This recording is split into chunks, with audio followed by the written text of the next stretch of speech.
using a coaching style approach and ensuring that that salesperson goes out and gets that product knowledge, but also can upskill themselves using the relationships that they've built in the business.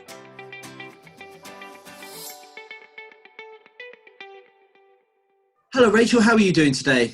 Very well, thanks, Tudor. How are you? Yep, very well, thank you. Very well. Keeping myself occupied, which is great. Good. So we have Rachael Howourth here today from Momentum Southwest.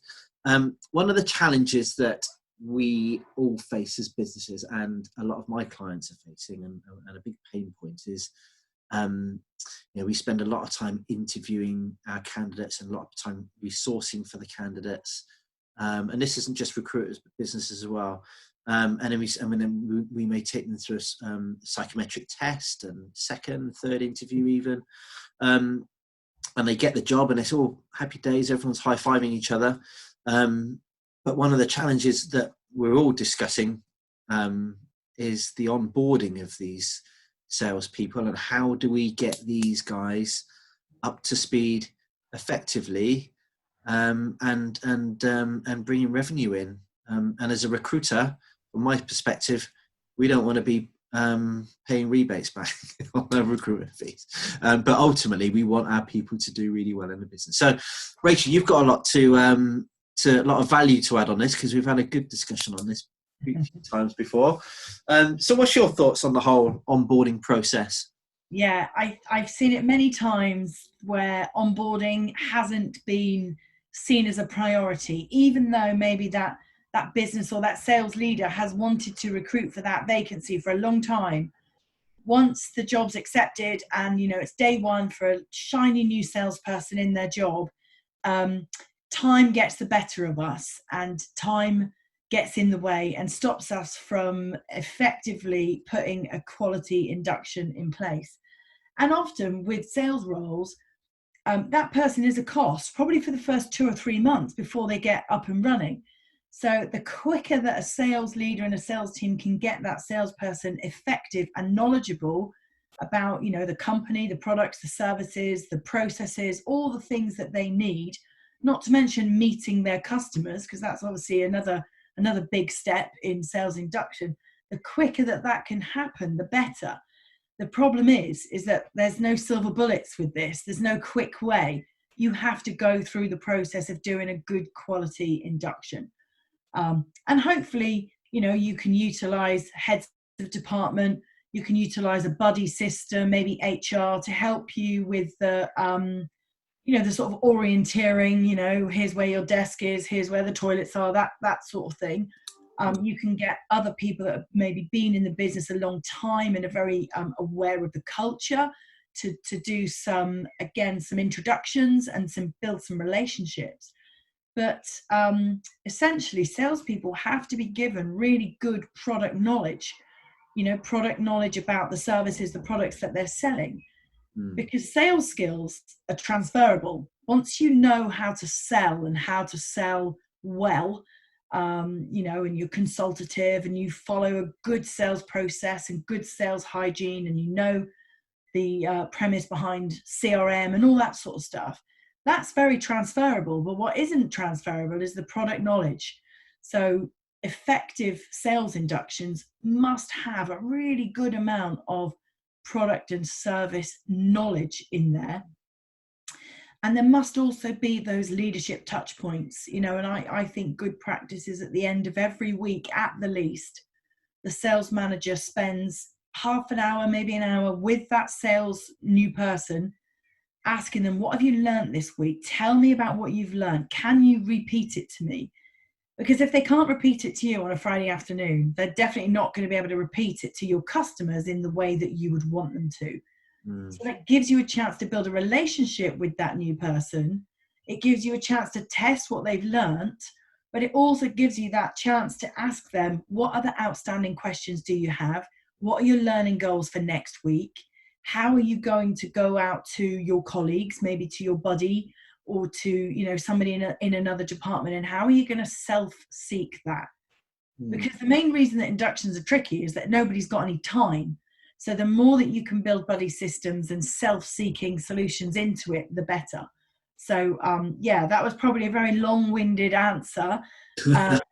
But really, in a nutshell, it's, be an effective sales leader by using a coaching style approach and ensuring that that salesperson goes out and gets that product knowledge, but also can upskill themselves using the relationships that they've built in the business. Well, what's your thoughts on so I work for a few different companies and have done some induction training before as well, and a lot of, when you go into different companies, they have different opinions on how the induction should work. So, for example, some people, like you say, they're all about the product, which is, so it is really, really important. Some people are like, oh, maybe we'll do classroom-based training for a week, and then we'll go out on the phones on the following Monday. Some people are, practical-based, or, sit with Bob, and he'll train you up. What's your kind of thoughts? What's your standpoint on that? Because it's quite a complex one. It is. And I've worked in a business previously where the induction was 6 weeks. And it wasn't until week 5 that you'd actually go out and meet your customers. But by that point, as a new motivated salesperson in a job, after 4 weeks, you're desperate to get out and meet your customers. You're desperate to make calls, start building relationships. And I kind of think now that a good way to spin that with the customer is to maybe go out and meet your customers and put calls into your customers before you've had all your product training. Because it would be quite nice to say, hey, I'm here now, I'm new, I'm looking after your account, whatever that is. Before I've had all my product knowledge, could you share with me, what do you like about working with this business? What do you like about our products and services? But also, what do you not like? And I can't promise that I'm going to be able to change any of that, but I want to build a relationship. I pride myself on building partnerships with my customers. This is where I worked before. Tell me about you. So that actually, before you've been indoctrinated into your company culture and you've got all the product knowledge and all the tools and resources that you need, before you've got all of that and you're viewed as the salesperson, to just be a person and build a relationship, I think that would be a good thing to maybe think about doing first. Yeah, I think a lot of companies introduce role plays as well, don't they, at the beginning? And they are, again, they're quite useful, but then a role play still isn't a real life situation, is it? So yeah. I think every sales organization has role models. You have your high performers, you have the people who achieve their numbers, who impress their customers, and who act as a role model for their colleagues. And high performing teams always need to share best practice amongst each other so that you can leverage those high performers and learn from them for the benefit of the rest of the team. And so those would be the people that I would always look to for a buddy system when new people join. And actually, if you're in a sales organization where maybe it's not easy to get promoted, not every day does a sales manager leave their role and somebody in the team can step up. But actually, a buddy role is like a middle ground, that you're seen as the go-to person, you're seen, and you can have some compensation, some remuneration for this, but that you're seen as that go-to person who is the pinnacle of what we want to be in this sales team. So I think anybody that doesn't have a buddy system for induction is missing the trick. Yeah, I guess as well. Do you what's your thoughts on kind of having, review points as you progress through a certain period of time, and how you monitor that? Because in sales, what we all know, you can have an amazing salesperson who's been totally successful in one company, but they go into another company, and for whatever reason, it doesn't work out, whether it's the induction or them or the product or whatever. But people can't fathom it out, and they get to the end of the 3 months and it's not a good conversation. So how do you kind of...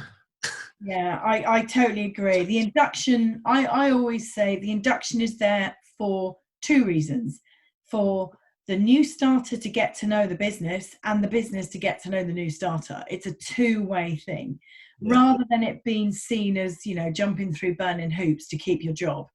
And to sit and do a review of that person's performance a week before the probation period gets signed off, that's not good. There shouldn't be any surprises, which is why that Friday afternoon check-in between a sales leader and their new starter, possibly even with your HR colleague as well, to really get under the skin of, have we done a good job of your induction? How do you feel it's going? What outstanding questions do you have? Because that's your opportunity to give them feedback that actually you haven't quite met our expectations this week. Let me tell you why. Let's agree what we can do about that. We'll take some responsibility for that, but you also need to do too. And this is the plan for next week. And that should be happening every single week, so that probation, there's a very slim chance it won't get signed off, because everybody wants it to be signed off. Nobody wants to go through recruitment and then have to start again. So for me, it's all about that leadership touch point. And if it's not managed correctly, it can be a very, very expensive exercise, and probably more expensive than you actually realise when you look at it on the P&L, because there's a lot more that goes behind the scenes, the knock-on effect of the person who is inducting that person, the recruitment costs at the front end, the advertising costs. It can be quite an expensive process if not managed correctly. But I could talk about this forever, literally. And I know I could talk to you forever as well, Rachel. I find it really thank you for that. If anyone has any questions, Rachel runs Momentum Southwest, a training company, is very, very knowledgeable and has a knowledgeable group of people around her as well. Any questions, we'll put your link at the bottom of in the comments, I guess, when I fathom out how to do that, Rachel. So if anyone has any questions, feel free to get in touch with Rachel or myself, and we'll do our best to help. Great, thank you. Have a great day. Thanks, Judah. Take care. Speak to you soon. Bye. Bye.